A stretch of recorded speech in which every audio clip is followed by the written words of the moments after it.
Hello everyone, welcome back to my channel. आज की हम इस वीडियो में डिस्कस करेंगे एक बहुत ही इंस्पिरेशनल और मोटिवेशनल स्टोरी जो डेफिनेटली आपको बहुत पसंद आएगी। आज की हमारी ये स्टोरी डेडिकेटेड है एपीजे अब्दुल कलाम के ऊपर, और इस स्टोरी के अंदर हम जानेंगे एपीजे अब्दुल कलाम के जीवन के बारे में। अगर आप वीडियो को फुल वॉच करते हैं तो मैं गारंटी देता हूँ आप बहुत कुछ सीखने वाले हैं। मैं आपको इस स्टोरी के थ्रू समझाऊँ कि इंग्लिश को कैसे पढ़ा जाता है, कैसे समझा जाता है, कैसे बोला जाता है। हम साथ ही साथ देखेंगे कि इसमें कौन कौन से वर्ड मीनिंग है, और हर एक वर्ड का मैं आपको हिंदी मीनिंग बताऊंगा, और साथ ही साथ मैं आपको बताऊंगा कि इस स्टोरी में कौन कौन से टेंसेस का यूज़ किया गया है। बिना किसी देरी के हम अपनी वीडियो को स्टार्ट करते हैं। अगर आपको मेरा काम पसंद आता है और आप चाहते हैं मैं इसी तरह की वीडियोस और बनाऊं तो प्लीज़ चैनल को सब्सक्राइब करें और कमेंट करना ना भूलें। और जो लोग भी हमारे चैनल पर पहली बार आए प्लीज़ उन सभी से रिक्वेस्ट है, प्लीज़ चैनल को जरूर सब्सक्राइब करें और वीडियो को फुल वॉच करें। तो चलिए अपनी वीडियो को स्टार्ट करते हैं।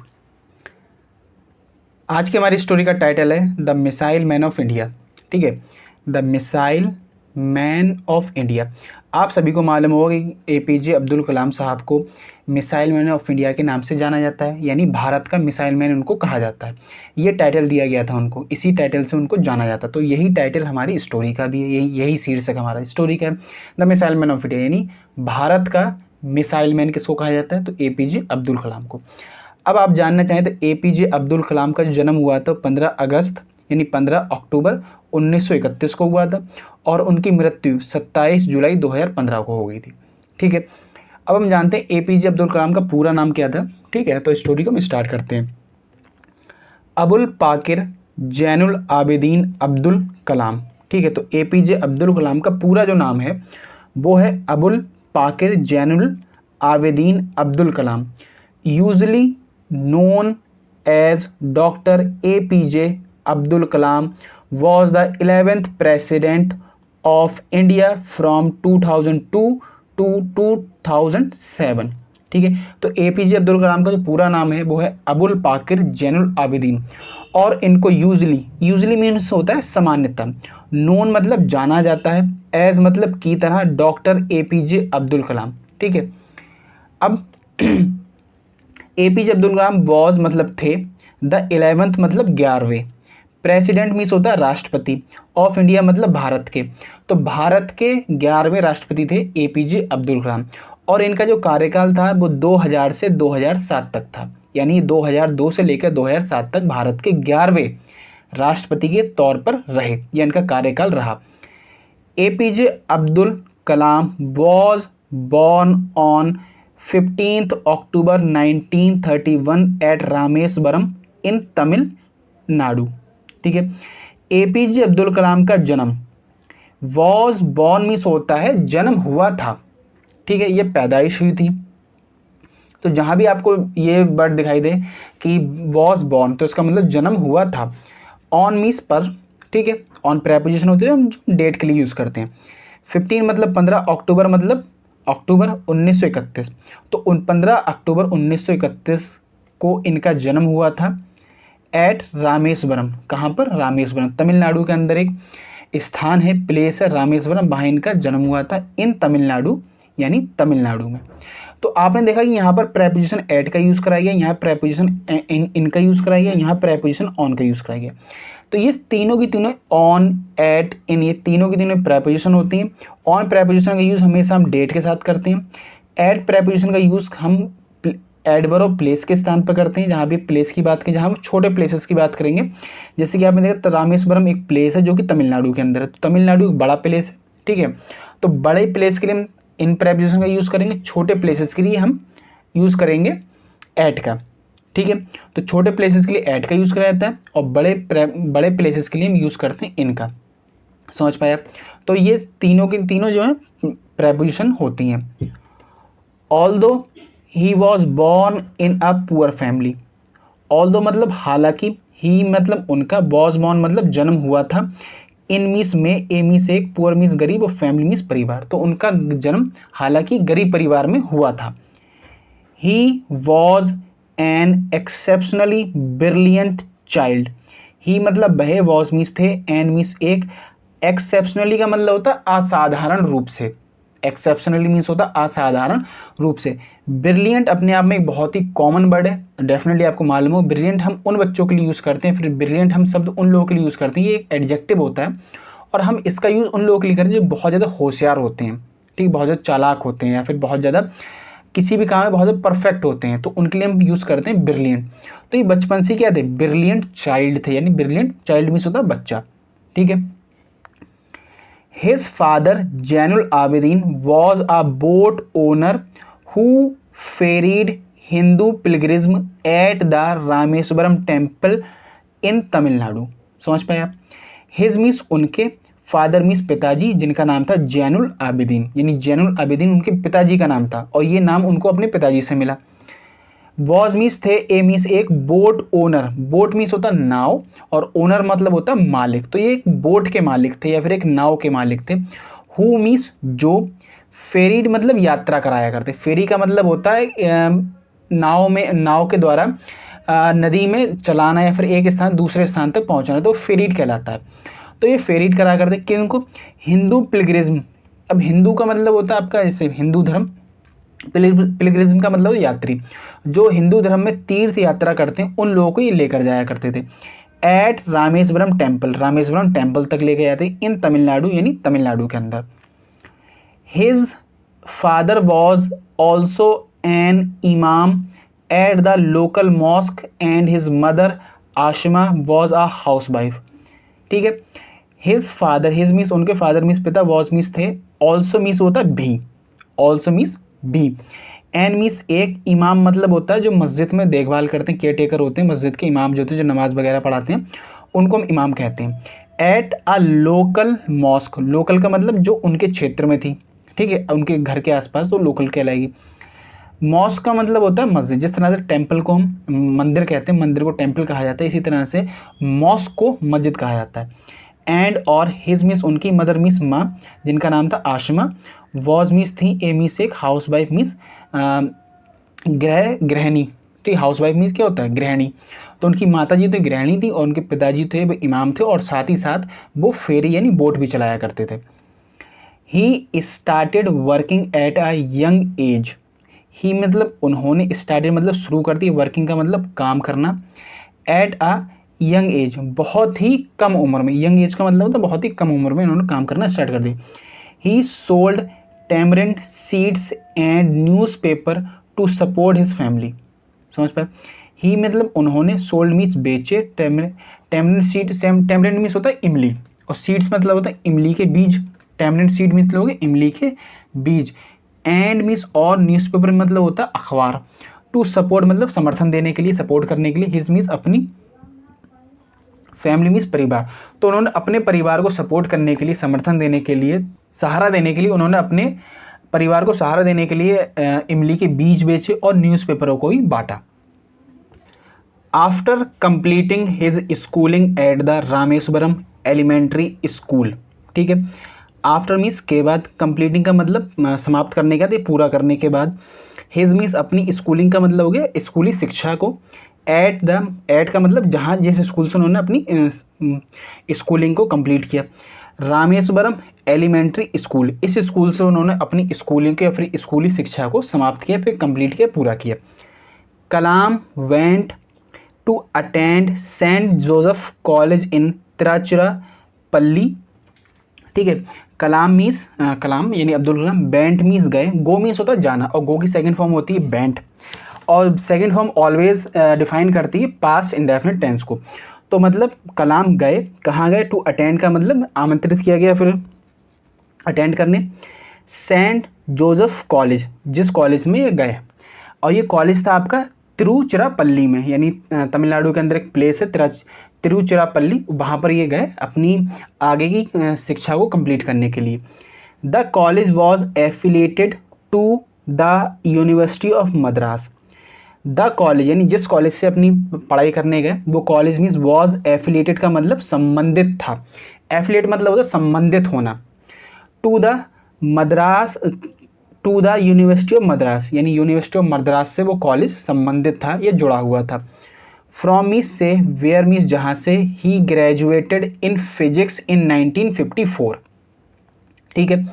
फ्रॉम मतलब से, वेयर मतलब जहाँ से, ही मतलब उन्होंने, ग्रेजुएट का मतलब अपना ग्रेजुएशन या फिर अपनी स्नातक की डिग्री प्राप्त की। अब स्नातक की डिग्री किस इस सब्जेक्ट में उन्होंने प्राप्त की, तो इन्होंने प्राप्त की फिजिक्स में। तो उन्होंने फिजिक्स यानी भौतिक जिसे बोलते हैं, तो फिजिक्स में इन्होंने अपनी ग्रेजुएट की डिग्री या फिर स्नातक की डिग्री को प्राप्त किया, या फिर एक ग्रेजुएट हुए फिजिक्स में, और वो सन था 1954 का। ठीक है। He specialised in aero engineering from Madras institute of technology, जिसे बोलते हैं MIT।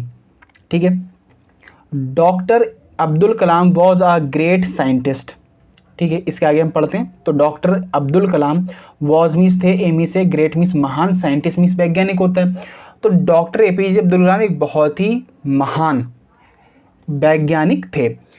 He was made the chancellor of the institute of space science and technology. He मतलब उन्हें वॉज मेड मतलब बनाया गया। तो वॉज मेड, अब जब कभी भी आपको वॉज के बाद में वर्ब की थर्ड फॉर्म दिखाई देती है तब वो टेंस, अगर टेंस तो पास्ट ही होगा वो, लेकिन ये जो इसका जो स्ट्रक्चर होगा वो एक्टिव वॉइस ना होकर के पैसिव वॉइस होगा। ठीक है, तो ये पैसिव वॉइस में लिखा गया। चांसलर का मतलब तो कुलपति बना देना, तो उन्हें institute of space science and technology का कुलपति या फिर चांसलर बना दिया गया।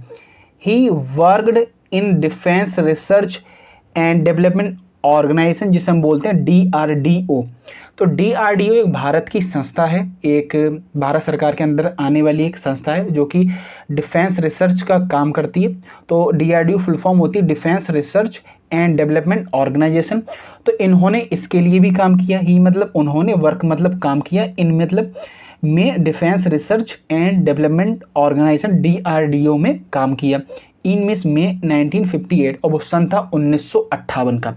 तो इन्होंने 1958 के अंदर भारत सरकार के अंदर आने वाली एक एजेंसी, जिससे हम बोलते हैं defence research development organisation DRDO, इसके लिए काम किया 1958 में। And then joined Indian satellite research organisation, जिसका शॉर्ट फॉर्म होती ISRO। अभी आपने देखा हो ISRO ने चंद्रयान 3 को लॉन्च किया, तो ISRO ही बहुत चर्चाओं में रहा। तो ISRO की जो फुल फॉर्म होती है वो होती है इंडियन सैटेलाइट रिसर्च ऑर्गेनाइजेशन, जिसे बोलते हैं ISRO। इन 1963 यानी 1963 में। एंड मतलब और देन मतलब उसके बाद या तभी, ज्वाइन मतलब उसको ज्वाइन किया। ठीक है, किसको ज्वाइन किया? Indian satellite research organisation ISRO को 1963 में। पहले इन्होंने 1958 में काम किया DRDO में, उसके बाद में 1963 में इन्होंने काम करना शुरू किया ISRO के अंदर। He made significant contribution to the Indian satellite. He मतलब उन्होंने, मेड मतलब बनाए या किए, सिग्निफिकेंट का मतलब होगा महत्वपूर्ण यानी इम्पॉर्टेंट, कॉन्ट्रीब्यूशन का मतलब योगदान, टू इंडियन सैटेलाइट। ठीक है, इंडियन सैटेलाइट को इन्होंने बहुत ज़्यादा योगदान किया, फिर बहुत महत्वपूर्ण योगदान दिया। जिस तरह से हम पिक्चर्स में देख सकते हैं, अगर आपको दिखाई देता हो, ये SLV-3 यानी satellite launch vehicle 3 on the launch pad, यानी यह पिक्चर देख रहे हैं इसकी है। Successful launch of Prithvi missile, आपको पता हो पृथ्वी मिसाइल का जो कॉन्ट्रीब्यूशन है वो APJ अब्दुल कलाम के नाम ही जाता है। अग्नि मिसाइल ऑन लॉन्च पैड, तो ये तीनों की तीनों पिक्चर्स हैं, ये कॉन्ट्रीब्यूशन है, ये APJ अब्दुल कलाम के द्वारा ही दिए गए हैं। And also in the missile programme of DRDO। ठीक है, और उसके बाद इन्होंने अपना कॉन्ट्रीब्यूशन दिया किसमें? मिसाइल प्रोग्राम में। ठीक है, जो किसका था? DRDO ने, डिफेंस रिसर्च डेवलपमेंट ऑर्गेनाइजेशन का। As a project director of SLV-3, SLV की फुल फॉर्म मैंने अभी आपको बताई, सैटेलाइट लॉन्च व्हीकल। ठीक है, एज का मतलब की तरह, आप प्रोजेक्ट डायरेक्टर, और इन्होंने एक प्रोजेक्ट डायरेक्टर की तरह काम किया किसमें? SLV-3 के लिए। He contributed to the development and management of India's first indigenous satellite launch vehicle, जिसका नाम था SLV-3। ठीक है, ही मतलब उन्होंने, कंट्रीब्यूट का मतलब योगदान दिया, टू द डेवलपमेंट यानी विकसित, डेवलपमेंट करने के लिए, विकसित करने के लिए, एंड उसका मैनेजमेंट करने के लिए, ऑफ इंडियाज, इंडियाज का मतलब भारत की, और फर्स्ट मीन्स पहली, इंडिजीनियस का मतलब स्वदेशी, इंडिजीनियस मीन्स होता है स्वदेशी, सैटेलाइट लॉन्च व्हीकल, जिसका नाम था SLV-3, to inject Rohini satellite in the orbit of the earth. To inject का मतलब होता दाखिल करना, रोहिणी सैटेलाइट जो थी उसको दाखिल करना, उसमें दाखिल करने में सबसे बड़ा योगदान इनका ही था, कंट्रीब्यूशन APJ अब्दुल कलाम साहब का ही था। इन मिस मी द ऑर्बिट का मतलब होता है जो उसका चारों तरफ की परिक्रमा होती है उसके अंदर, तो अर्थ की ऑर्बिट के अंदर दाखिल कराने में सबसे बड़ा हाथ इन्हीं का जाता है। His greatest contribution was in the field of missile. His मतलब उनका ग्रेटेस्ट मतलब महानतम, कॉन्ट्रीब्यूशन का मतलब योगदान, वॉज मतलब था, इन द फील्ड का मतलब क्षेत्र में, ऑफ मिसाइल्स, तो उनका सबसे बड़ा जो कॉन्ट्रीब्यूशन था, सबसे बड़ा योगदान था, वो था मिसाइल के क्षेत्र में। अब मिसाइल्स के नाम देख लेते हैं। अग्नि, पृथ्वी, आकाश, त्रिशूल एंड यानी और Nag missile were developed by him. ठीक है, और ये कुछ मिसाइल्स के नाम है। उनका सबसे बड़ा योगदान जो था वो मिसाइल के क्षेत्र में था। यानी मिसाइलों के नाम देखते हैं। अग्नि, पृथ्वी, आकाश, त्रिशूल एंड नाग मिसाइल्स वर। ठीक है, जहां भी आपको वर दिखाई दे, वॉज दिखाई दे, उसके अंदर वर की थर्ड फॉर्म दिखाई दे, पैसे बॉयज होता है। तो वर डेवलप्ड का मतलब उनके द्वारा विकसित किया गया था। किन के द्वारा? बाय का मतलब होता है के द्वारा, हिम मतलब उनके, तो उनके द्वारा इसको विकसित किया गया था। He is known as the missile man of India for his work on the development of ballistic missile and launch vehicle technology. He मतलब उन्हें, इज नोन का मतलब जाना जाता है, एज का मतलब की तरह, the missile man of India यानी भारत का मिसाइल मैन भी कहा जाता है उनको। फॉर हिज वर्क उनके काम के लिए, ऑन द डेवलपमेंट मतलब विकसित करने के लिए, किसको विकसित करने के लिए? बैलिस्टिक मिसाइल्स को विकसित करने के लिए, एंड लॉन्च व्हीकल टेक्नोलॉजी, और जो लॉन्च व्हीकल टेक्नोलॉजी, किस तरह से हम अपने सैटेलाइट्स को, रॉकेट्स को लॉन्च करेंगे, उस टेक्नोलॉजी में सबसे बड़ा हाथ जो था वो किसका है? एपीजे अब्दुल कलाम साहब का। इसीलिए इन सभी वर्क को देखते हुए उन्हें एक टाइटल दिया गया जिसका नाम था मिसाइल मैन ऑफ इंडिया, यानी भारत का missile man. Besides being such a great scientist, beside का मतलब होगा के अलावा, सच बीइंग का मतलब होने का या होने के नाते, सच इतना मतलब such a great scientist, great scientist यानी इतना महान वैज्ञानिक होने के नाते या फिर होने के अलावा, इतना महान वैज्ञानिक होने के अलावा। He was a great writer too, he मतलब वह, वॉज मीन्स थे, एक, ग्रेट मीन्स महान, राइटर मीन्स लेखक, और टू होता है टी डबल ओ, इसका मतलब होता है भी। तो वो एक ग्रेट साइंटिस्ट होने के बावजूद या उसके अलावा एक ग्रेट राइटर भी थे। He has written many books such as wings of fire, ignited minds, target 3 billion, turning point, India 2020, a vision for the new millennium, my journey. He मतलब है, हैज़ रिटन, जब भी आपको हैज़ या हैड या हैज़, हैव, हैड के बाद verb की थर्ड फॉर्म दिखाई देती है तो ये टेंस कहलाता है पास्ट, प्रेजेंट परफेक्ट टेंस। ठीक है, अगर आपके पास हैज़ या हैव है तो प्रेजेंट परफेक्ट टेंस होगा, और हैड वर्ब बी की थर्ड फॉर्म दे रखी तो वो होगा आपका पास्ट परफेक्ट टेंस। ठीक है, तो he has written many books, उन्होंने बहुत सारी किताबें लिखी, या बहुत सारी किताबें लिख चुके हैं वह, उन्होंने बहुत सारी किताबें लिखी। सच एज जो कि हैं, wings of fire, ignited minds, ये सारी की सारी उनकी किताबों के नाम है। Target 3 billions, turning point, India 2020, a vision for the new millennium, my journey. ठीक है, इस तरह से उन्होंने बहुत फेमस किताबें लिखी। He has mentioned his dream of making India a developed country in his book India 2020। ठीक है, a vision for new millennium. He मतलब उन्होंने, हैज़ मेंशन मतलब होता उल्लेख करना या फिर उन्होंने उल्लेख किया अपने सपने का, ड्रीम का, ऑफ मेकिंग इंडिया यानी इंडिया को बनाने का, अ डेवलप्ड कंट्री मतलब विकसित देश। तो उन्होंने अपने ड्रीम को साझा किया या उल्लेख किया जिसमें उन्होंने बताया कि वो इंडिया को चाहते हैं एक विकसित कंट्री या विकसित देश बनाना। इन हिज बुक, अपनी किताब में, इंडिया 2020, इंडिया 20 नाम से इन्होंने एक किताब लिखी, और उस किताब के अंदर इन्होंने एक विज़न को दिया जिसके अंदर उन्होंने कहा कि 2020 तक जो है इंडिया एक डेवलप्ड कंट्री बन जाएगा। अ vision for the new millennium, millennium का मतलब होता है 1000 साल के जो टाइम पीरियड होता है हम उसको मिलेनियम कहते हैं। His advice to the youngster of the nation was to dream dream dream. His मतलब उनकी, एडवाइस मतलब सलाह, टू द यंगस्टर, यंगस्टर का मतलब जो नौजवान लोग हैं उनको उनकी सलाह थी, ऑफ द नेशन ये राष्ट्र के जो नौजवान लोग हैं, जो युवा लोग हैं, उन लोगों को उनकी एडवाइस थी या फिर उन्होंने सलाह दी थी। क्या सलाह थी? ड्रीम ड्रीम ड्रीम यानी सपने देखो। Dreams transform into thoughts and thoughts result in action. तो उन्होंने कहा सपने ट्रांसफॉर्म मीन्स होता है बदलना या बदलते हैं, इनटू का मतलब में, थॉट्स का मतलब विचारों में। हम अपने सपनों को पहले विचार में बदलते हैं, फिर विचारों को एक्शन में बदलते हैं, and thoughts result in action, और फिर हम अपने थॉट्स को किस में बदलते हैं? एक्शंस में बदलते हैं। The government of India honoured with him with Padma Bhushan 1981, Padma Vibhushan 1990, Bharat Ratna including Indira Gandhi award for national integration 1997। तो द गवर्नमेंट ऑफ इंडिया यानी भारत सरकार ने ऑनर्ड का मतलब सम्मान के रूप में, हिम मीन्स उन्हें, दिया मतलब विद सम्मानित किया, ठीक है। ऑनर सम्मान के रूप में उन्हें कुछ अवार्ड्स या फिर जो फेमस भारत के जो सिविलियन अवार्ड्स हैं उनको वो दिए गए। सबसे पहले उनको 1981 में यानी 1981 में पद्म विभूषण से सम्मानित किया गया। 1990 में उन्हें पद्म विभूषण सम्मानित किया गया। भारत रत्न दिया गया। इंक्लूडिंग का मतलब शामिल है, इसमें शामिल था इंदिरा गांधी अवार्ड यानी इंदिरा गांधी अवार्ड भी इसमें शामिल था फॉर नेशनल इंटीग्रेशन 1997, और 1997 में इन्हें इंदिरा गांधी अवार्ड से भी सम्मानित किया गया।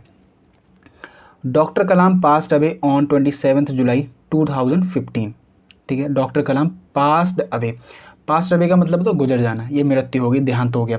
तो उनका देहांत हो गया ऑन मतलब पर 27 जुलाई 2015, और 2015 27 जुलाई 2015 को उनको देहांत हो गया।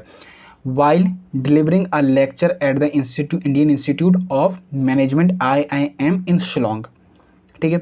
और इनका जब देहांत हुआ था तभी उस समय एक भाषण दे रहे थे, कहाँ पर, एक स्पीच या लेक्चर दे रहे थे IIM शिलोंग के अंदर ही, इंडियन इंस्टीट्यूट ऑफ मैनेजमेंट करके शिलोंग में एक इंस्टीट्यूट है, उस इंस्टीट्यूट में लेक्चर दे रहे थे। डिलीवरिंग का मतलब लेक्चर देना, उसी दौरान इनका देहांत हो गया, लेक्चर के दौरान ही।